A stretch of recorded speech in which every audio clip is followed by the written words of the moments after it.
Bismillahirrahmanirrahim. Assalamualaikum warahmatullahi wabarakatuh. Salam dan bahagia. Perkenalkan, nama saya Salvian Azmi dengan NIM 2022006002.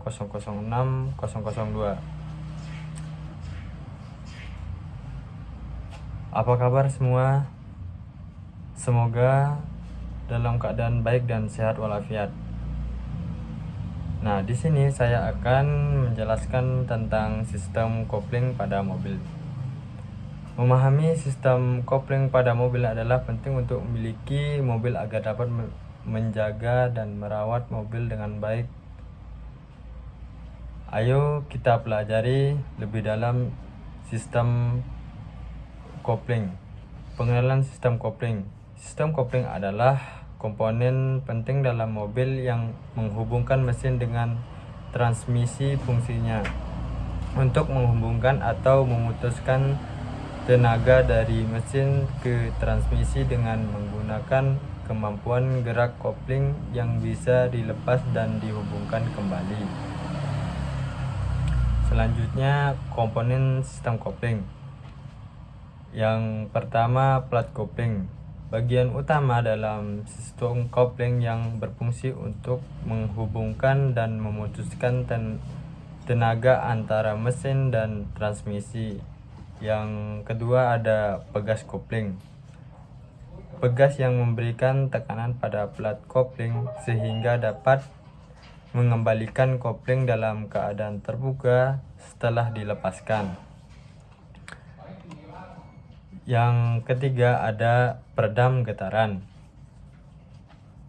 Mengurangi getaran yang dihasilkan saat kopling digunakan dan memastikan perpindahan gigi yang halus.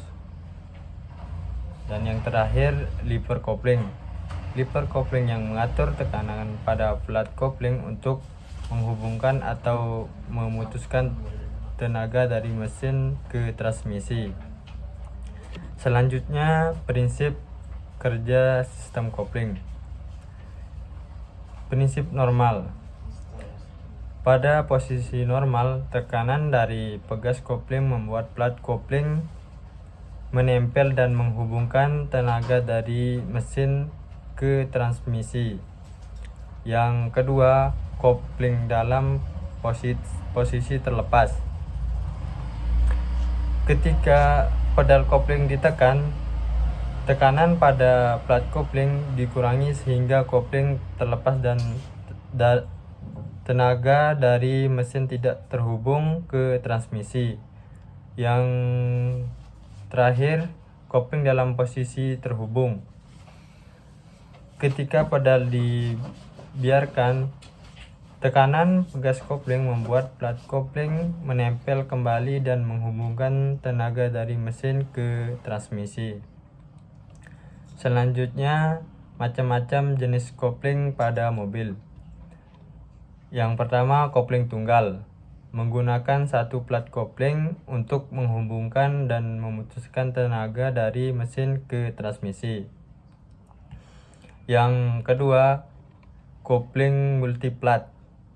Menggunakan beberapa plat kopling yang terhubung secara seri untuk menangani tenaga yang lebih besar. Yang ketiga, kopling sentrifugal. Menggunakan cakram dan pegas sentrifugal untuk menghubungkan atau memutuskan tenaga mesin secara otomatis tanpa pedal kopling. Dan yang keempat, kopling elektromagnetik. Menggunakan elektromagnetik untuk menghubungkan atau memutuskan tenaga mesin secara otomatis. Selanjutnya, cara perawatan sistem kopling.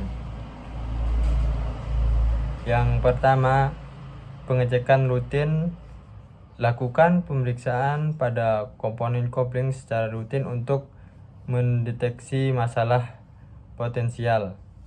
Yang kedua, penggantian dengan suku cadang asli. Pastikan mengganti komponen kopling yang aus atau rusak dengan suku cadang yang asli dan berkualitas. Dan yang ketiga, penggunaan yang tepat. Hindari penggunaan kopling yang terlalu sering atau jika tidak diperlukan, serta hindari pemakaian yang kasar sehingga dapat memperpanjang umur kopling. Selanjutnya, masalah umum pada sistem kopling. 1. Sistem kopling terjadi saat tenaga dari mesin tidak terhubung sepenuhnya ke transmisi yang bisa disebabkan oleh plat kopling yang aus atau terlepas. Yang kedua, bunyi berdecit. Bunyi berdecit saat penggunaan kopling bisa disebabkan oleh komponen yang kotor atau membutuhkan pelumasan. Yang ketiga, bau terbakar. Bau terbakar saat penggunaan kopling bisa disebabkan oleh gesekan berlebih antara plat kopling. Dan yang terakhir, tips memperpanjang umur sistem kopling. 1. Jaga kebersihan ruang kopling dan hindari kontaminasi dengan debu atau minyak yang dapat mempengaruhi performa kopling. Yang kedua, gunakan kopling dengan bijak dan hindari penggunaan kopling yang kasar seperti menginjak pedal kopling secara tiba-tiba. Dan yang terakhir, lakukan penggantian kopling yang tepat waktu jika ditemukan tanda-tanda aus atau masalah lainnya. Sekian dari saya, mohon maaf apabila ada kata yang salah. Wabillahi taufik wal hidayah. Wassalamualaikum warahmatullahi wabarakatuh. Salam dan bahagia.